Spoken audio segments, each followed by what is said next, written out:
The race for the White House just 19 days until the final votes. Vice President Harris aiming to win over Republican voters, while former President Trump aiming to boost his support among women.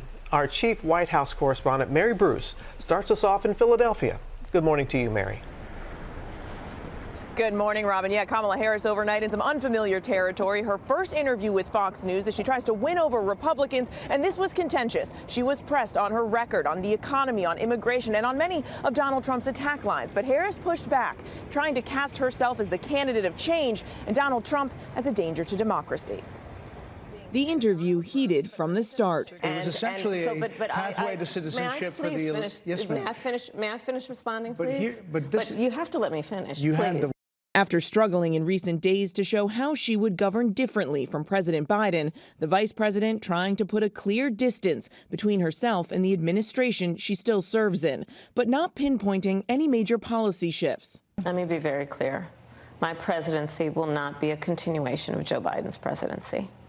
And like every new president that comes into office, I will bring my life experiences, my professional experiences, and fresh and new ideas. Fox's Brett Baier pushing Harris on the administration's record on immigration. How many illegal immigrants would you estimate your administration has released into the country over the last 3.5 years?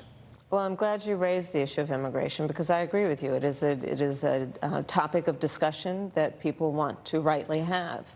And you know what I'm going to talk about. Yeah, but just a number. Do you think it's 1 million, 3 million? Brett, let's just get to the point. Okay, the point is that we have a broken immigration system that needs to be repaired. So your Homeland Security Secretary said that 85% of apprehensions. I'm not finished. We have an it's a rough estimate of 6 million people have been released. Speaking to an audience traditionally of Trump supporters, Harris blasting the former president as unstable and dangerous, calling Trump out for increasingly threatening his political opponents and what he calls the enemy from within. And you and I both know that he has talked about turning the American military on the American people. He has talked about going after people who are engaged in peaceful protest. He has talked about locking people up because they disagree with him. This is a democracy. And in a democracy, the President of the United States, in the United States of America, should be willing to be able to handle criticism without saying he'd lock people up for doing it. And this is what is at stake.